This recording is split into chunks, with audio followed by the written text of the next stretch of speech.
Hello and welcome back to Pitch Perfect, Haters Women's Football Show.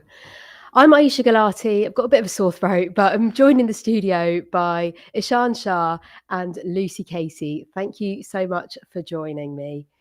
Now, it's been a couple of weeks since we did a show, and the reason for that, as I'm sure you will have heard, the tragic news of Matt Beard's passing. It felt somewhat trivial to discuss the weekend's action last week.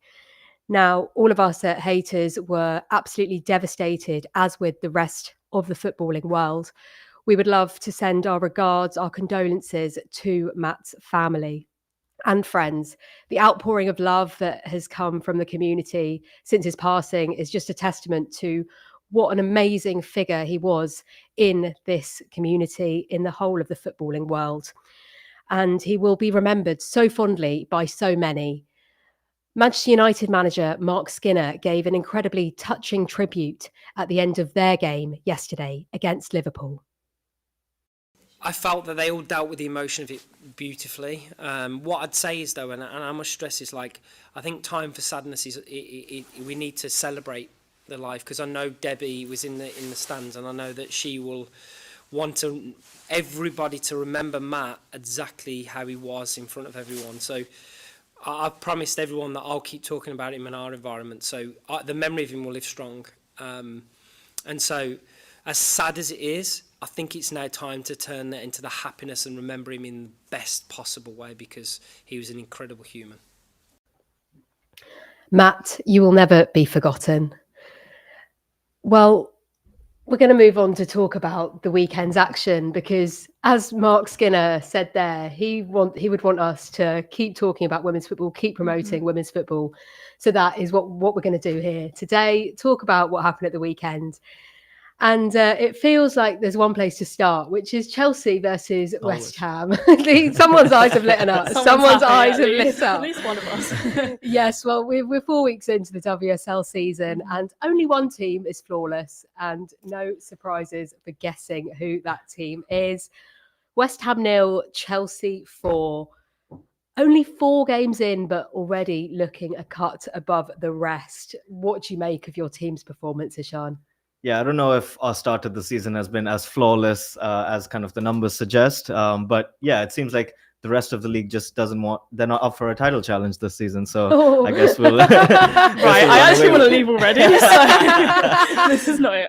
But I think what I've been most impressed about is just our ability to grind out wins. Like, we haven't been playing well at all. There's been injuries. There's been players missing, a new system that Bombasters kind of implementing with a back three, and not everyone's happy about it. But no matter what the changes are, no matter what the personnel on the pitch, like, we're still grinding out and getting the 3 points regardless. And I think only the best teams have that ability, and the consistency you need to win a league is what Chelsea are showing. And that's why they've been so successful over the last 6-7 years. And yeah, no, that's probably been the most impressive part of it all. Lucy, what have you made of Chelsea, who, as an Arsenal fan, you probably consider them your biggest rivals? 100%. Yeah, it's been pretty tricky. As you say, I don't think the points actually relate to what they've been doing. I mean, I was there yesterday at the game against West Ham, and in the first 15 minutes, that was pretty crazy how obviously there were so many goals and everything. But yeah, I just feel like Chelsea, they seem to always find a way. And that, I think, is, as a fan of any opponent, is always the frustrating thing, that Chelsea always find a way to be able to get those points, get those crucial wins, even against, what was it, Leicester? Yeah. I feel like that should have been a draw, but they managed to find it. And obviously, it's got to be Aggie Beever-Jones, who 4 goals in 4 games. Pretty incredible that she's been able to do that, considering there's good defences out there. So I feel like they're yet to be tested fully, but definitely a good start. Yeah, well, talking of Aggie Beever-Jones, that brings me on to my next point, because who else to open the scoring but Aggie Beever-Jones? She's scored in Chelsea's 4 opening games. We have been speaking about her. I know last season we were talking a lot about her, but it feels like this season she really is oozing with even more confidence than she had. For her to step up and take that free kick, she probably wouldn't have been the person doing that before. What is it that you've seen in her that is making her this absolute star player for Chelsea?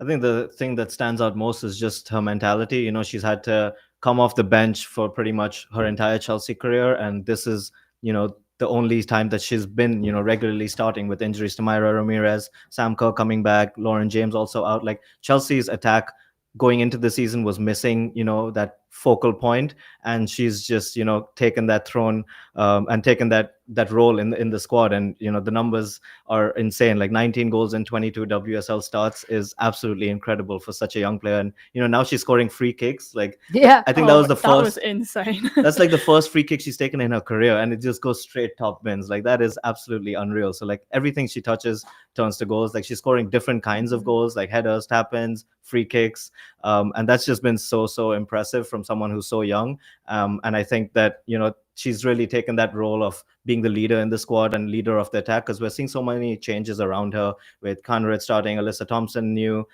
Sam Kerr coming back, but like, she's just that consistent person, or been that consistent person. And yeah, 4 goals in 4 games is, numbers speak for themselves. Yeah, I wonder how much confidence she took from the summer as well. Being in that Euro squad, I know she didn't necessarily get as many minutes as people thought she might out there, but just all that learning and that experience, that must have just helped her game so much coming into this season with so much confidence. I was going to say, I feel like it's made her even more hungry because she didn't get those minutes. I think it was almost more written that ahead of this tournament, it was going to be her being the Russo of the 2022 tournament. And then Agyemang sort of took the spotlight, took that, and she did so well. I don't want to say snatch, I say deserved it. Yeah, 100% deserved it. I it. think Aggie 100% would deserve those minutes as well. And I think she's proving why she should be, like, why Serena Wiegman should be keeping an eye out for her in every single game. But it just seems like completely what you're saying is, with Chelsea, the worrying thing for other teams is the squad depth and the rotation. That Aggie going into the season, you wouldn't think necessarily, will she be that starting striker? But she's proved she can be. But then you've got Sam Kerr coming back now. You've also got Myra Ramirez, who will be back in the new year, who would probably go ahead of Aggie Beever-Jones. But now, if I'm being honest, watching it, I think Aggie should start all the way. I don't think Sam Kerr's quite back just yet. Fair enough. I mean, wow. I mean, to have that choice though between those players, it's incredible. And I want to ask you, we've spoken a bit about Aggie, but what other players in the Chelsea team are standing out to you most, Ishan? I think for me, Erin Cuthbert, just consistent as ever. Clutchbert as well. I think she's so underrated when it comes to, like, we saw the Ballon d'Or rankings and everything, and even the WSL Team of the Year. I think she needs to be there every single time. She's just so consistent. Hannah Hampton, obviously newly crowned goalkeeper of the year. When we talk about that Aston Villa game, like, we should have been 3-0 down probably at halftime, or 3-1 down, and she really saved us coming up clutch. And Ellie Carpenter's our new weapon on the right wing. Like, she gives us so much flexibility in terms of playing a back 4, back 3, and just that rapid speed, energy, both sides of the pitch. I think she's been a breath of fresh air, and I think those 3 have really stood out to me. And where does Lucy Bronze fit into all of this when she inevitably comes back fighting fit?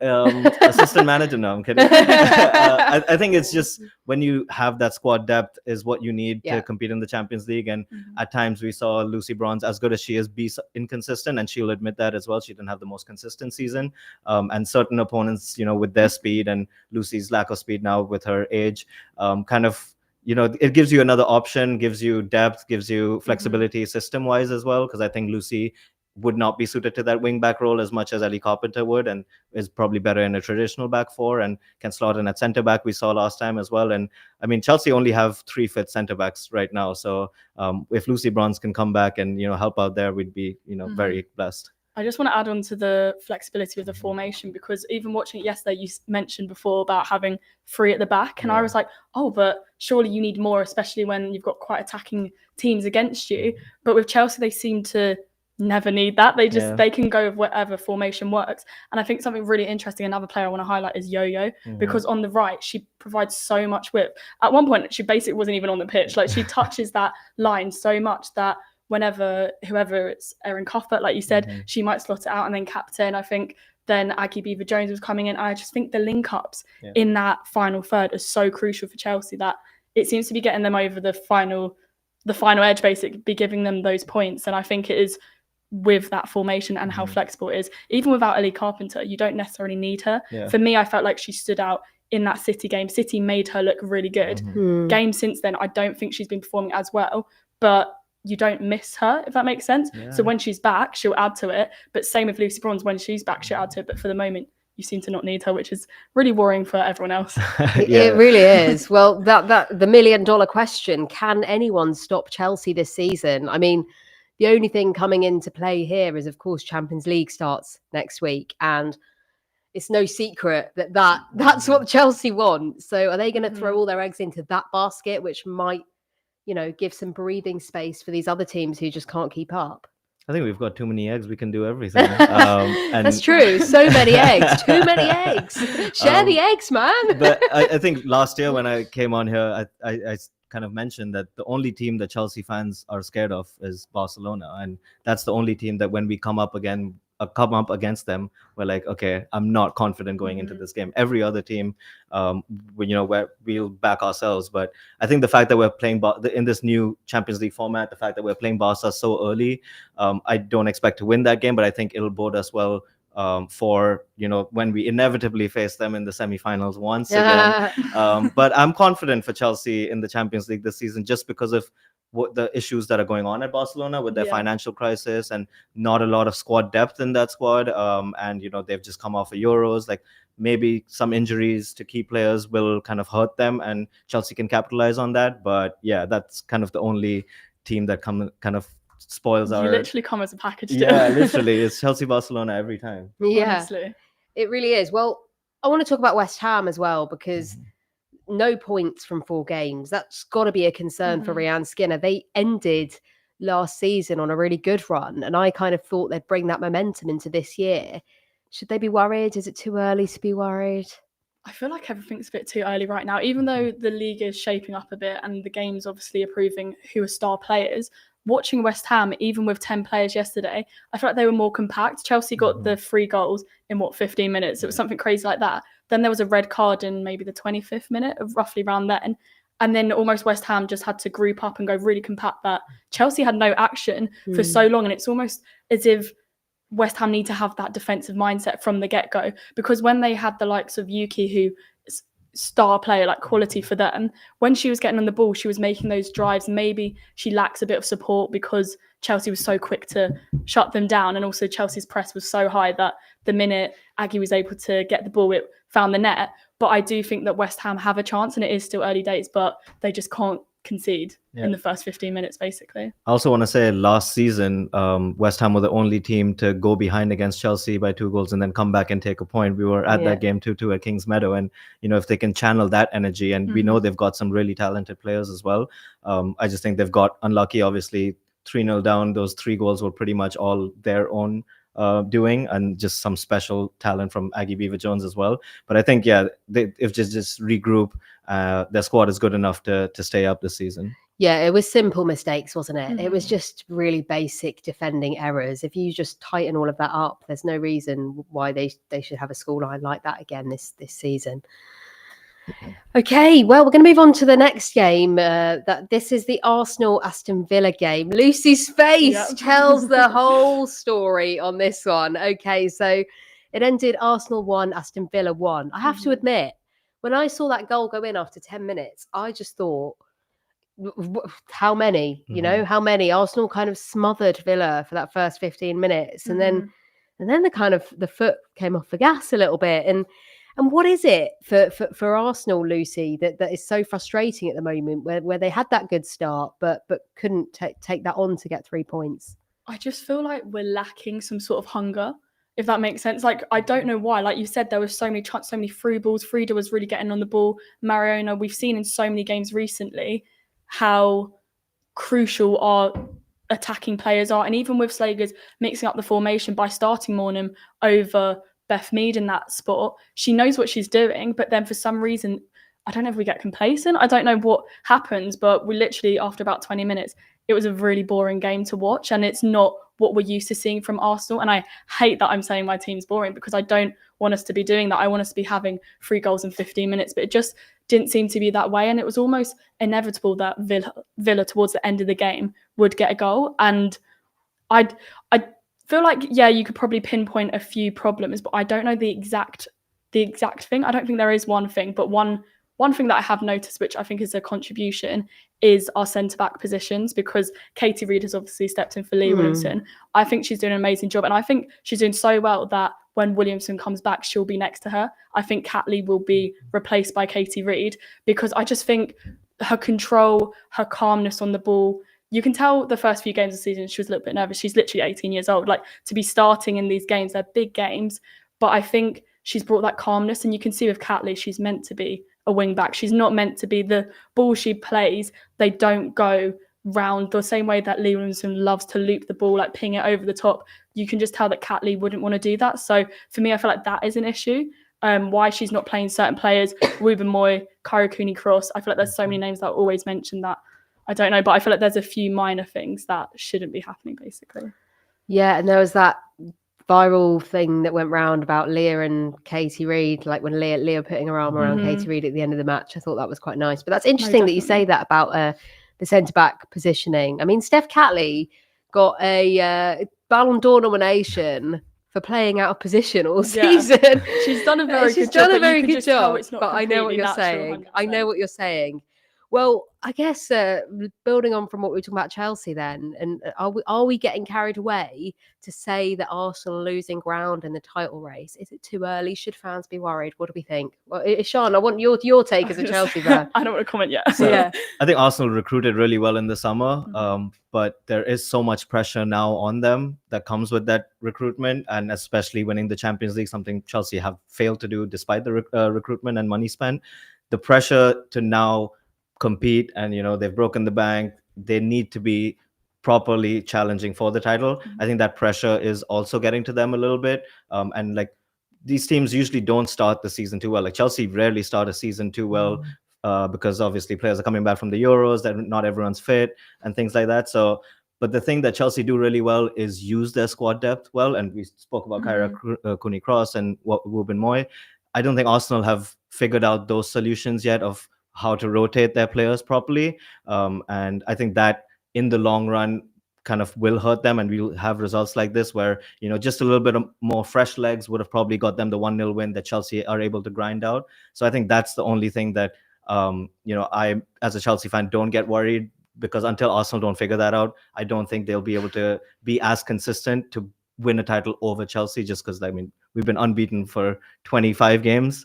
Like, how do you win a title over a team that's unbeaten? I think what's interesting as well, I hate to agree, but you don't lose a title in the big games. You lose it in every game. And I think that's one thing that I think teams are very good at becoming a little bit complacent. I think Chelsea did it against Leicester. Their starting 11 wasn't maybe as strong as what it could have been. Even yesterday, they were bringing on the likes of Sandy Baltimore instead of starting her, which I thought was interesting. But then going back to Arsenal, I feel like, it's frustrating that we're not winning these games, because we've dropped 4 points that we shouldn't have dropped. I think United, maybe that was a fair draw. It was quite an even game. But Saturday, we shouldn't have drawn that game. We shouldn't have dropped any points.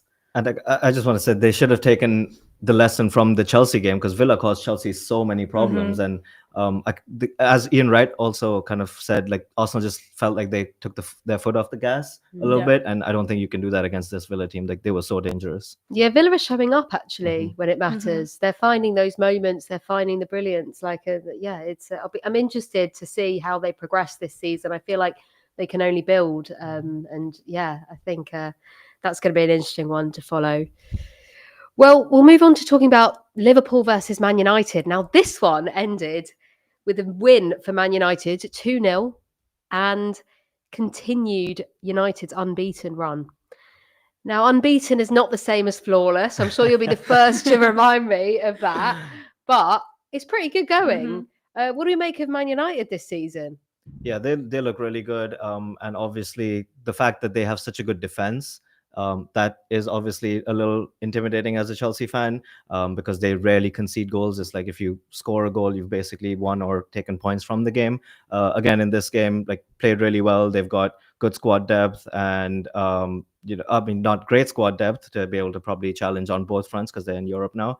But I don't know. Yeah, the United look good, but it's never a team that I've told you that at Wembley when we were there for the FA Cup final. They're never a team that I'm afraid about, just because in the big games is when they aren't able to do it.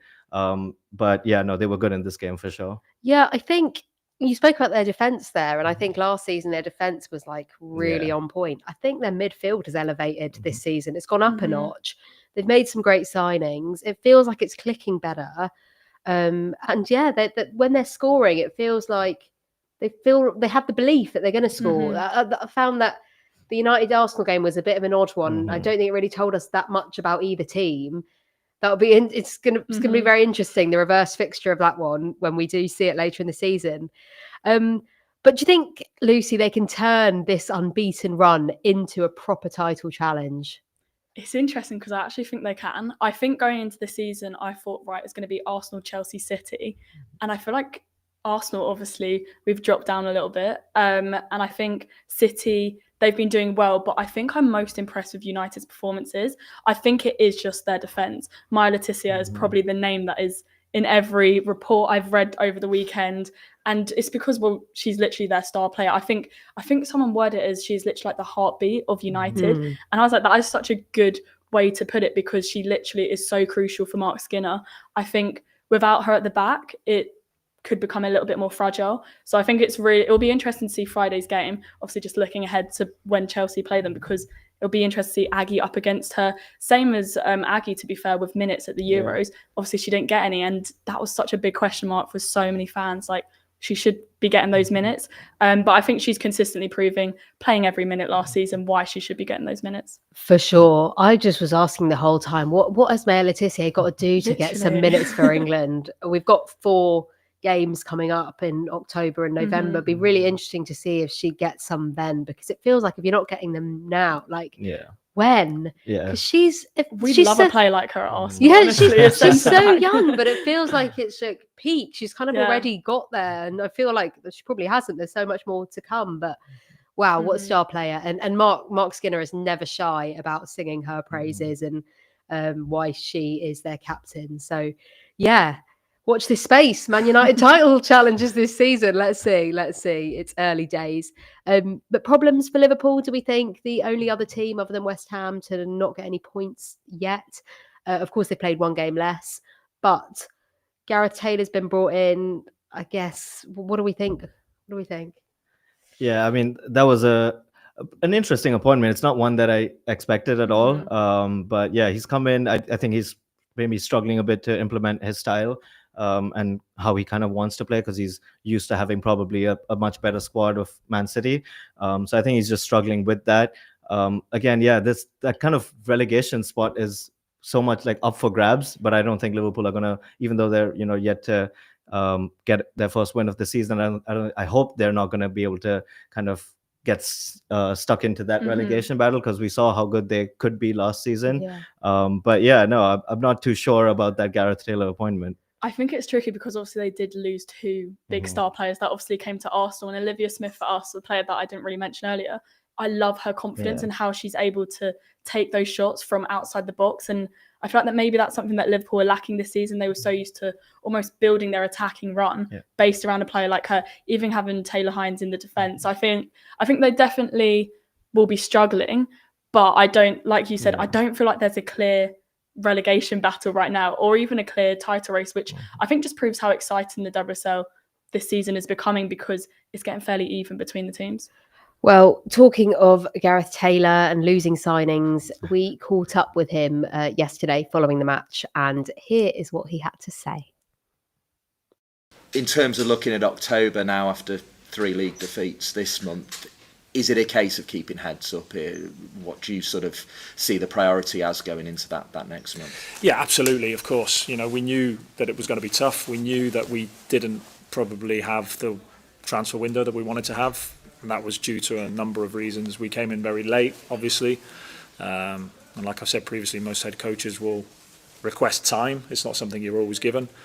But I think we are, as a club, really aware of where we are and where we want to get to.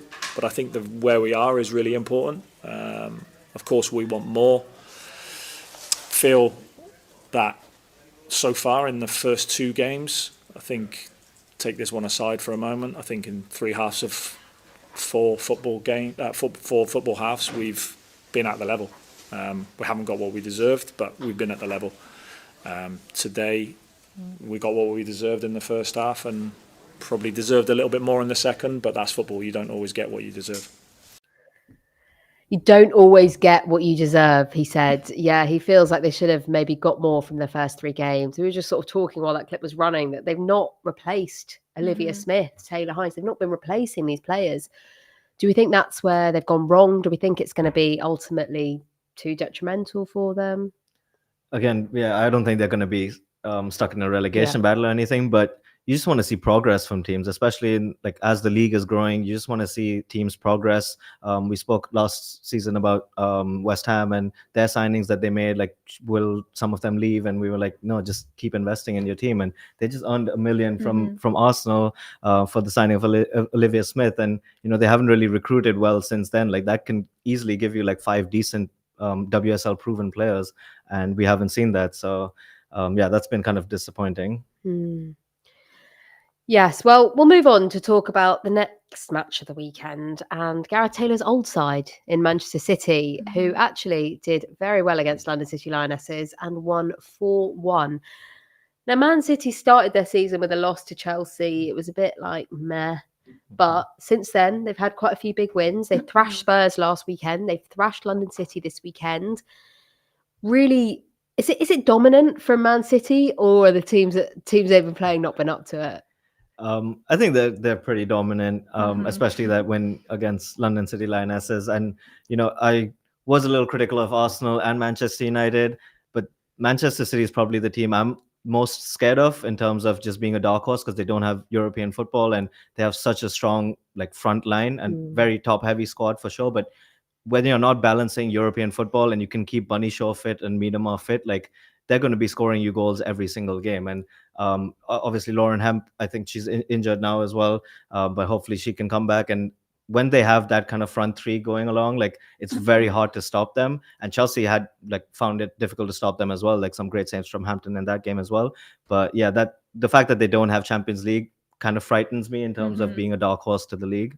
That's completely what I wrote in my notes. I was like, I read your notes before. Gotcha. No, but definitely, I think the Champions League is going to be so interesting. Obviously, you say Chelsea have a lot of eggs, so they can put it in whatever baskets they want. But I think for the other teams like Arsenal, United, it is going to be which one do we pick, or we're going to have maybe a slightly weaker team. Whereas for City, they can just go all out. Having Shaw and Miedema, if they are fit the whole season, those two players, even just one of them up top, would be intimidating. But having both, also having in the defence Kirsten Kasparai, who's been getting obviously Player of the Match awards like there's no tomorrow. I think it's really great to see not only her personality on social media. I feel like she is very warming. You want them to be doing well, even as a neutral. You're like, oh, you want City to be doing well. But then I think even what she's doing on the pitch, she is so crucial at the back. I wasn't too convinced with her performance in the first game against Chelsea, but I do think that was because it was the first game. It was Chelsea. It was a very tough start, but like you said, they're opening the floodgates. Once one goal goes in,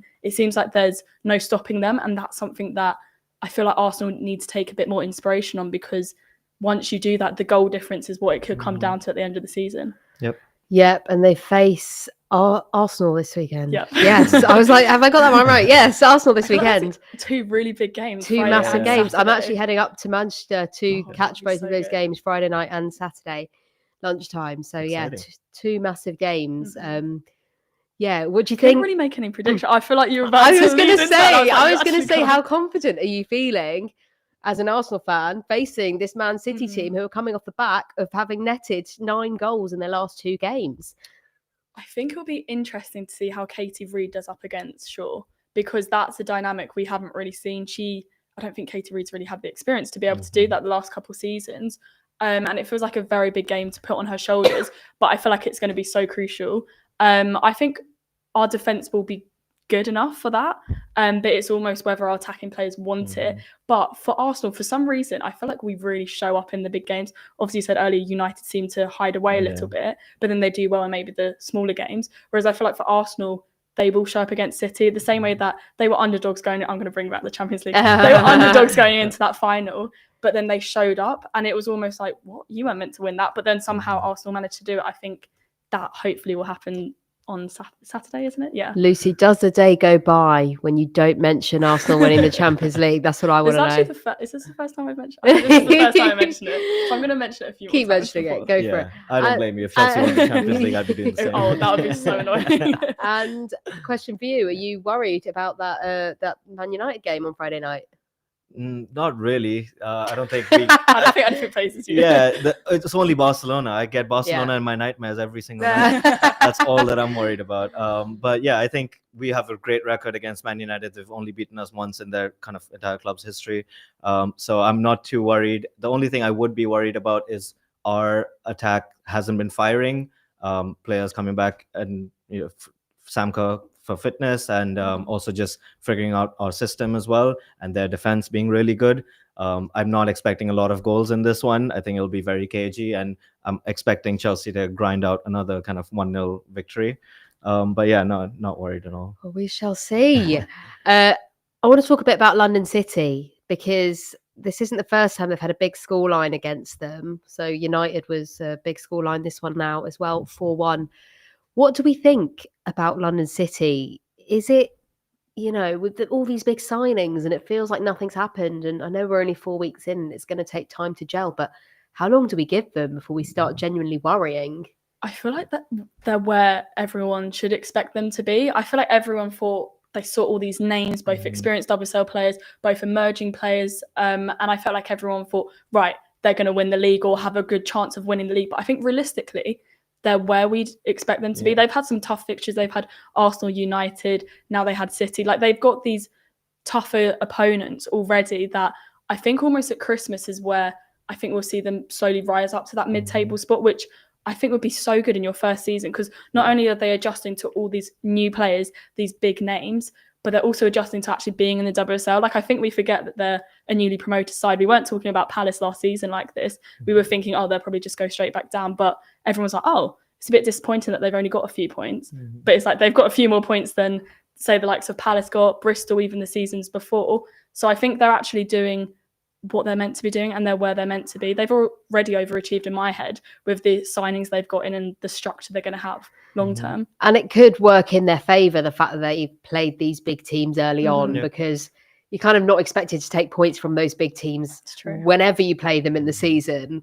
So hopefully when they have built a bit and got everything they're just in sneaking tune, behind. they'll play the sort of teams that they could potentially beat and actually come out in a positive light against they them. can easily build some momentum there, and also just so many new players it's not going to be easy to gel so quickly. But what they, again, same with Man City, without having any midweek fixtures in European football, they have a week before every game and a week to train together, build out their system and things like that. And also they have a massive checkbook that I know they will be flexing in January as well. So yeah, it's true. That if they're in a relegation scrap, up comes the checkbook, and they'll definitely be kind of mid-table.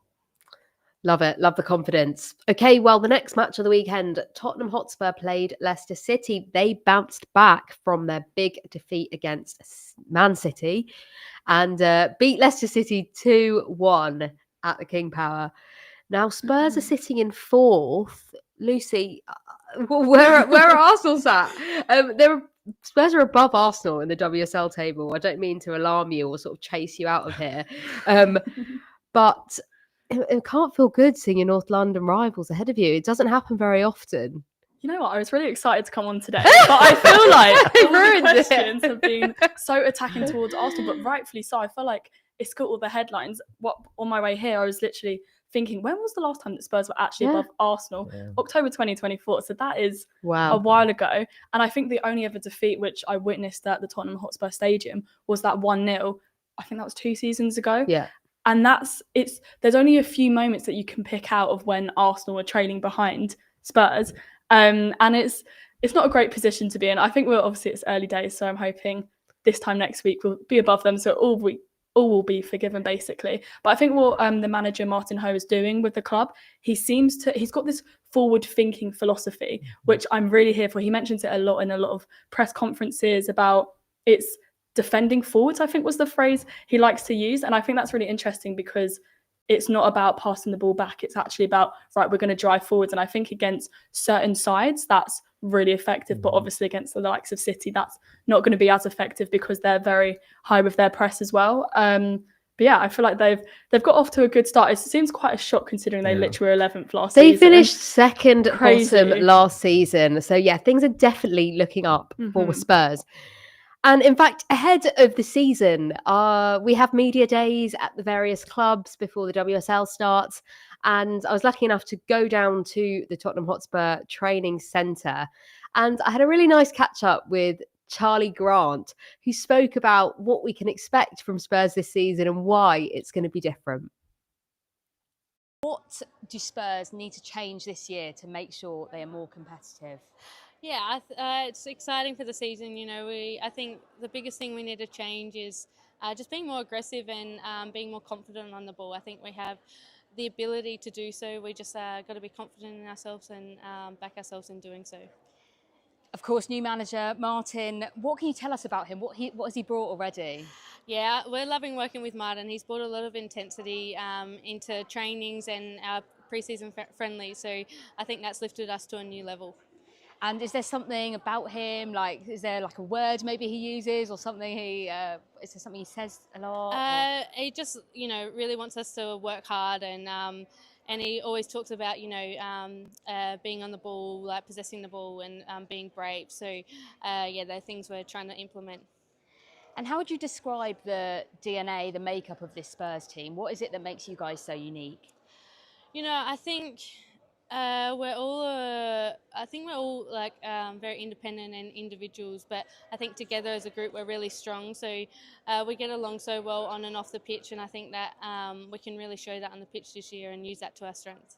Give me an insight into the dressing room. What's it like? Who's playing the music? Yeah, it's always good vibes in the dressing room. We have a few DJs. Beth England is a good one, and Molly Bartrup also gets on the DJ as well. So, yeah, they always bring the good vibes. And if you were on the DJ, what songs would you be putting on? All sorts. I do like a bit of throwbacks, maybe a few Aussie songs in there as well. Our favourite team song would probably have to be Aussie Oi Oi. We brought that into the team, and yeah, that's a banger for the girls. I was going to say the Aussie contingent at Spurs is, you know, is building. And have you introduced any other Aussie traditions to the girls other than just the songs? Well, yeah, I've brought in Veggiemite to the team meal room, but the girls aren't a fan, so that hasn't kicked off the way I wanted it to. But and then just in our pre-season camp, I tried to teach the girls this dance called the Nutbush. Claire and I and an Aussie staff member, we try to teach them. So a few of them got the hang of that one. Are we going to be getting a glimpse of that at some point on the pitch? Maybe we need a bit more practice, but maybe we'll get there eventually. I will look forward to that. I'll be keeping an eye out. Oh, such a great personality, Charli Grant. Was really great to catch up with her.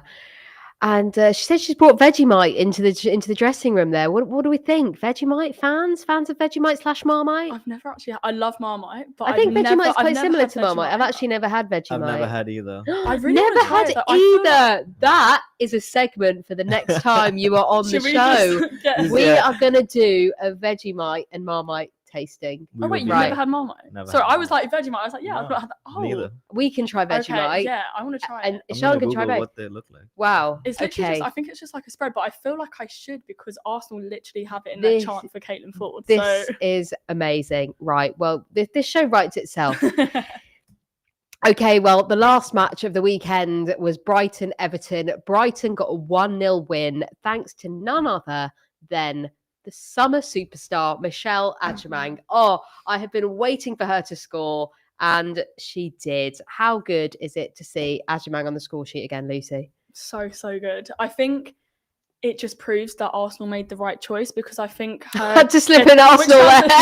No, by the way, guys, she's actually on loan from Arsenal. But I think it's so good because for her, she needs those minutes and she needs to be the number one striker. And I think by her getting that ball over that line, she's proved why she is that number one striker. I really like her link-ups, in particular with Kafaji as well, who's obviously a new signing from Arsenal. Yeah. Just want to get that one in there. But I really like their link-ups, and I think it's really great to see. I also saw that Brighton have recorded more pressed sequences than any other team in the WSL so far. And I was like, what is a press sequence? Because I was like, this is interesting. But it's literally just when they receive the ball within 40 meters of the box, and I was up 40 meters of the goal. And I thought that was really interesting, because even we're talking about these amazing strikers in other teams, but I think Agyemang has a big play to play in why they've got such a high press. And yeah, I'm just really happy she finally got on that score sheet, basically. Nice. Well, that just about wraps up the show, but I want to hear from you, just a bit off the cuff. Okay. Do you have a highlight from the weekend's action? You were at the game yesterday. I went were to you the not? Arsenal and Chelsea. Oh, you went to both games? Yeah, busy weekend. Busy weekend. Love it. It's what we love to see. Ooh, a highlight. I'd probably give Go two. on. One, two. Yeah, I'll take 2.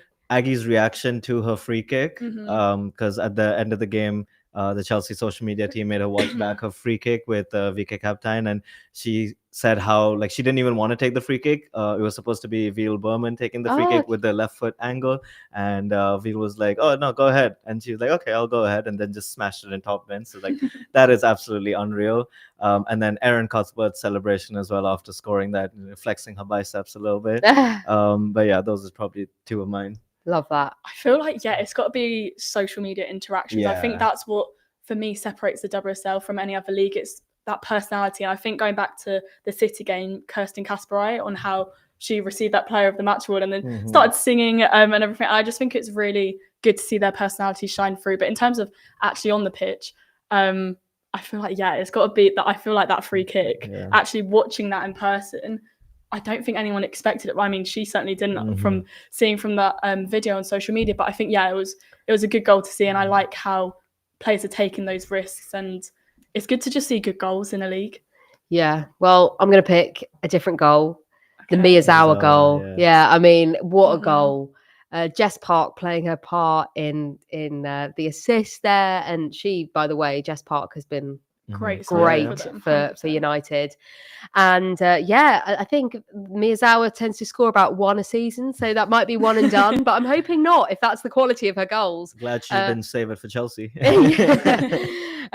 So long may that continue. Great goals. We want to see more of them. We love the WSL because of the great goals.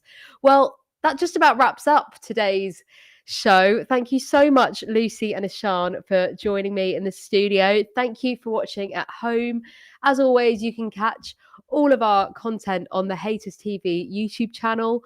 Do interact with us across social media. We love to hear from you. Tell us what you want more of, and hopefully we can deliver.